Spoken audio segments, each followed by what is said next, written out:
Breaking చూస్తున్నాం. నేడు రైతు నేస్తం కార్యక్రమాన్ని సీఎం రేవంత్ రెడ్డి ప్రారంభించనున్నారు. రైతు నేస్తం పేరిట రైతు వేదికలో వీడియో కాన్ఫరెన్స్ ద్వారా సమీక్ష నిర్వహించనున్నారు. రైతులకు నూతన సాంకేతికతపై సర్కారు అవగాహన కల్పించనుంది. ఆవిష్కరణలు, విస్తరణ సేవల కోసం వీడియో కాన్ఫరెన్స్ సమీక్ష అందుబాటులోకి తీసుకొచ్చారు.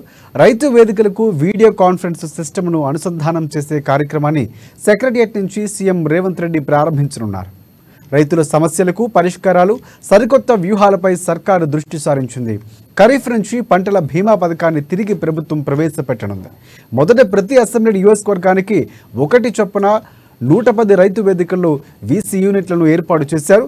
ఈ ఉగాది నాటికి అన్ని రైతు వేదికల్లో యూనిట్లు ఏర్పాటు చేయనున్నట్లు వ్యవసాయ శాఖ మంత్రి తుమ్మల తెలిపారు.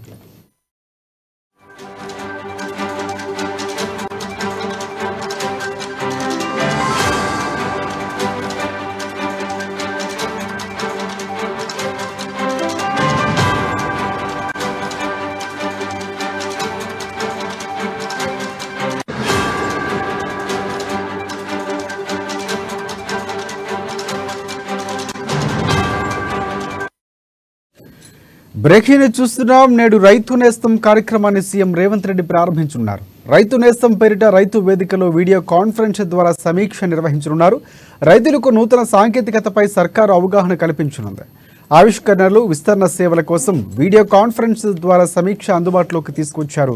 రైతు వేదికలకు వీడియో కాన్ఫరెన్స్ సిస్టమ్ను అనుసంధానం చేసే కార్యక్రమాన్ని సెక్రటేరియట్ నుంచి సీఎం రేవంత్ రెడ్డి ప్రారంభించనున్నారు.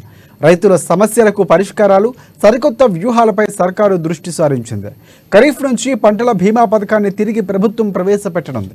మొదట ప్రతి అసెంబ్లీ నియోజకవర్గానికి 1 చొప్పున 110 రైతు వేదికల్లో వీసీ యూనిట్లను ఏర్పాటు చేశారు.